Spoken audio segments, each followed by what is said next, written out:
Hakilumjong karikasi chongi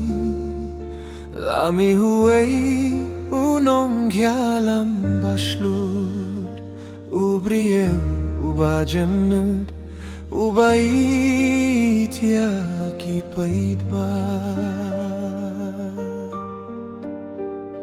Nakasnong siya ka parlamento Layay da ka jing sangyurit Dimda ka jing kraw ne jingyu Hinray da ka jing ek bakhui Usnagapya ka sur jong upait ba Uing skem ha ka hok jong kari Agi por ba kari ka dong kam nong gyalam Umisyak mat klem septing dangay Ukular bantray hok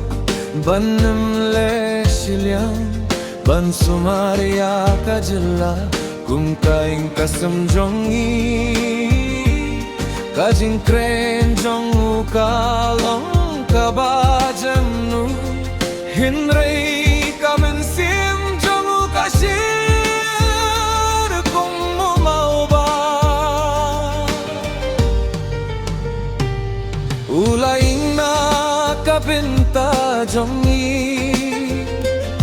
Hakasni badha kami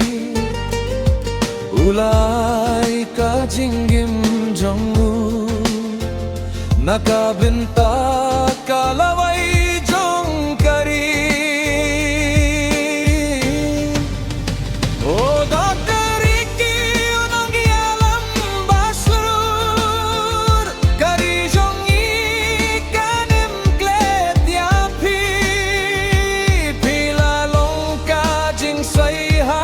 kajila Haki por badum filong kajing say Ukhun kari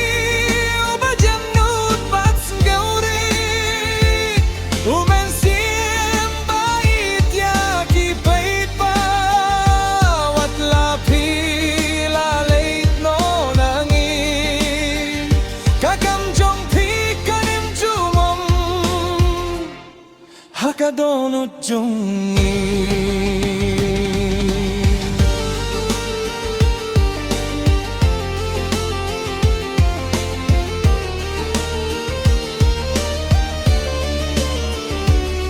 Tila kena kabinta kisamla Tila ingban yadaya ka hok jong kajila Yam don jinge ba piem la yai lingba Yam don jinge ba pi shep tieng banyak hun Ha ka parliament ka surjong pi kapaw Panpin sengeu ya ka jim sengeu jong ka Meghalaya Pila hikay ang ida ka nuksa Baka jinglong slur kasdang na kaminsim kabakhui Hakilumbad hakiwa lasah ka kenmau jongki Haki donu jongki pai pa pilong ka jinggit payam juja Oh Dr. Ricky unong gilam lasar Kari jongi kanem klet yapi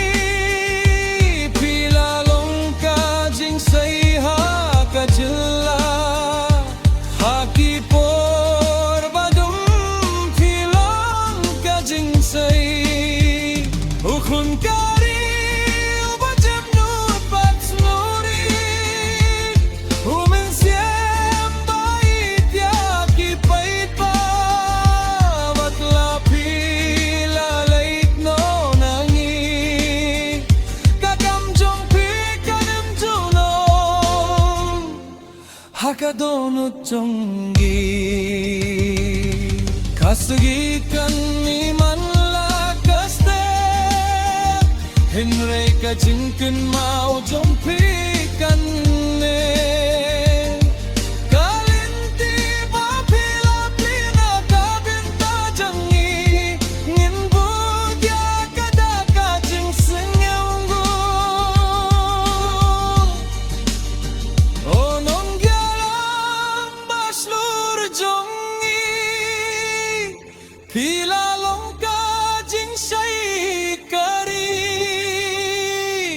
Kasur jong pikan dang sawa Hakaman sim jong kipait ba Datarik ingin kan mau ya pi